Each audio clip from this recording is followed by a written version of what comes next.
இயேசு கிறிஸ்துவின் இனிதான நாமத்தில் இன்றைய ஆவிக்குரிய சிந்தனைக்கு உங்களை அன்புடன் வரவேற்கின்றோம். இப்போதும் ஒரு பாடலுக்கு பின்பு உங்கள் சிந்தையை தெளிவிக்கும் ஆவிக்குரிய செய்தியை கேட்கலாம். கண்ணின் மணி போல் காத்தீரே எம்மை துதியே துதியே துதித்திடுவேன். கண்ணின் மணி போல் காத்தீரே எம்மை துதியே துதியே துதித்திடுவேன். அண்ணலே உந்தன் அருளாலே அடியாரை கண் பார்த்தீரே.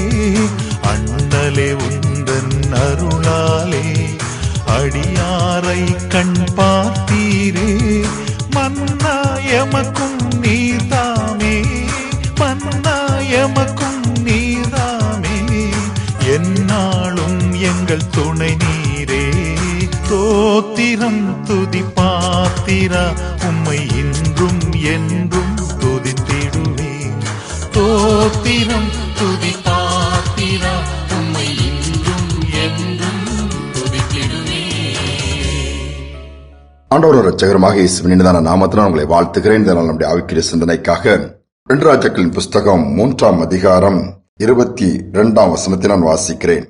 மோவாபியர் அதிகாலமே எழுந்தபோது சூரியன் தண்ணீர் மேல் பிரகாசித்ததினால் அந்த தண்ணீர் அவர்களுக்கு ரத்தம் போல் சிவப்பாய் காணப்பட்டது. நம்முடைய தேவன் அதிசயங்களை செய்கிற தேவன், ஏனென்றால் அவர் அதிசயமானவர்.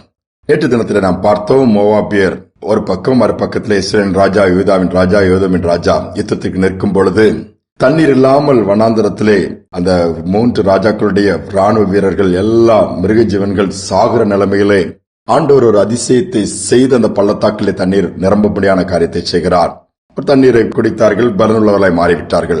தண்ணீர் நிரம்பி நிற்கிறது. அதிகாலமே மோவாபியர் பார்க்கும் பொழுது எதிரிகள் ஒருத்தருக்கு ஒருத்தர் வெட்டி கொண்டு பட்டயத்தினால் விழுந்து விட்டார்கள். அதனுடைய ரத்தம் தான் இப்படி தேங்கி நிற்கிறது. அது ரத்த கலராக அந்த தண்ணீர் தெரிந்திருக்கிறது அவர்கள் பார்வைக்கு. சூரியன் உதிக்கும் பொழுது அந்த தண்ணீர் ரத்தமாய் தெரிந்ததினாலே அவர்கள் நிர்விசாரமாய் எதிரிகள் எல்லா ராஜாக்கள் விழுந்து கிடக்கிறலாம், போய் கொள்ளை பொருளை எடுக்க போகலாம் என்று சர்வசாதாரணமாய் நிர்விசாரமா வருகிறார்கள். நடந்தது என்ன சூழ்நிலை? அங்கு இஸ்ரேல் ராணுவம் மற்ற யூத ராணுவம் எல்லாம் எழுந்து அவர்களை முறியடித்து விட்டதாக சொல்லப்பட்டிருக்கிறது.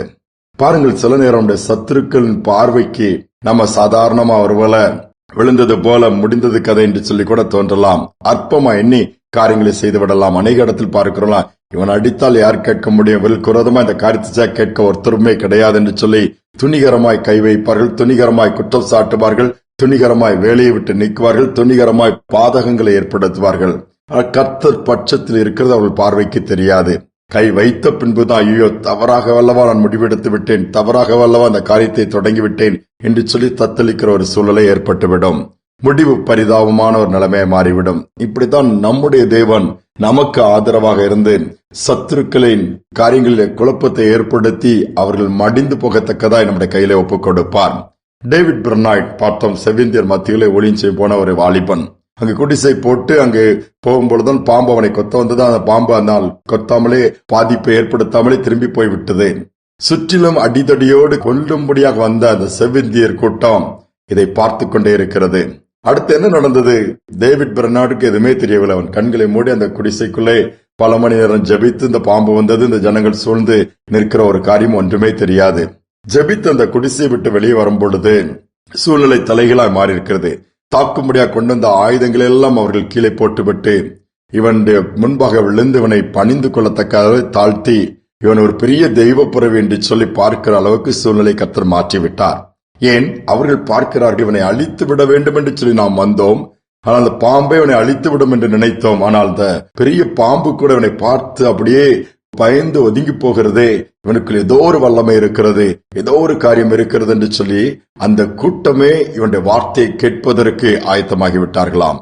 அதை அவர் பயன்படுத்தி கொண்டு கர்த்தருடைய வார்த்தையை சொல்லி கர்த்தர் பக்கம் அந்த கூட்டத்தை திருப்ப ஆரம்பித்தார். யோசித்து பாருங்கள், தேவன் எவ்வளவு அழகாய் காரியங்களை மாற்றுகிறார். விரோதமாய் சத்துருக்கள் எழும்பி இருக்கிறாங்களா, விரோதமாய் காரியங்கள் இருக்கிறதா, நமக்கு சாதகமாய் அவர் மாற்ற வல்லவராய் இருக்கிறார். எப்படிப்பட்ட காரியமா இருக்கலாம், எந்த சூழ்நிலையாக இருக்கலாம், எப்படிப்பட்ட சத்துருக்களா இருக்கலாம், நமக்கு தேவன் பட்சத்தில் இருக்கிறார், பாதுகாப்பா இருக்கிறார், அரணாக இருக்கிறார், ஆசீர்வாதத்தை கொடுக்கிறவரா இருக்கிறார். இந்த நம்பிக்கையோடு அவரை நோக்கி பார்ப்போம். நாம் ஜெபிக்கும் பொழுது ஆண்டவரை சார்ந்து கொள்ளும் போது எந்த விதத்திலும் நம்மளை விட்டுக் கொடுக்க மாட்டார். அதோடு மட்டுமல்ல, சத்துருவை நம்மை தொடாதபடி காரியங்களை அவரே செய்வார். அங்கு அதிசயங்களை பார்க்க முடியும். ஜெபிப்போம். எங்கள் அன்பின் பரலோக தகப்பனே, இந்த அதிசயங்களின் தேவன் ஆண்டவரே, தண்ணீரை கொடுத்தீர், தன்னுடைய ஜனங்கள் அதனால் தாகத்தை தீர்த்து பலன் கொள்ளும்படியாய் அதே தண்ணீர் சத்துருக்களுக்கு அது அவர்கள் விழுவதற்கு எதுவாகவே நீர் மாற்றி கொடுத்தீரப்பா.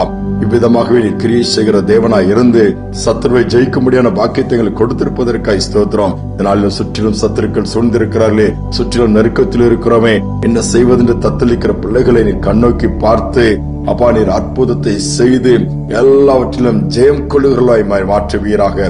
தோல்விகள் எடுத்து போடுங்க, பயத்தை எடுத்து போடுங்க, என்ன செய்வதென்று இருக்கிற தத்தளிப்பை எடுத்து போடுங்க.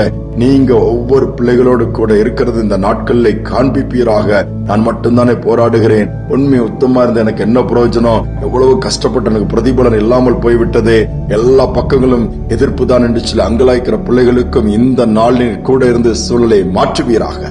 நாள் முழுவதும் நடத்தல் இருக்கட்டும், கிருபை இருக்கட்டும், பாதுகாப்பு இருக்கட்டும், தேசத்திலே சமாதானம் இருக்கட்டும் அப்பா, அமைதி இருக்கட்டும், நன்மை உண்டாகட்டும். தாழ்த்தி ஒப்பு கொடுக்கிறோம். துதி கன மகிமை எல்லாவற்றையும் உமக்கு செலுத்துகிறோம். மீட்பு நாமத்தில் வேண்டிக் கொள்கிறோம் நல்ல பிதாவே, ஆமேன் ஆமேன். நம்முடைய ஆண்டவர் அதிசயமானவர். சத்துருக்கள் ஒரு காரியமாய் நினைத்து வரலாம், கர்த்தர் அந்த காரியத்தையே மாற்றுவார். ஏனென்றால் அதிசயங்களை செய்கிற தேவன் நம்மோடு கூட இருக்கிறார். இந்த சிந்தனையோடு இந்த நாளை தொடருவோம். மீண்டும் நாளை தினம் சந்திப்போம். சுற்றிலும்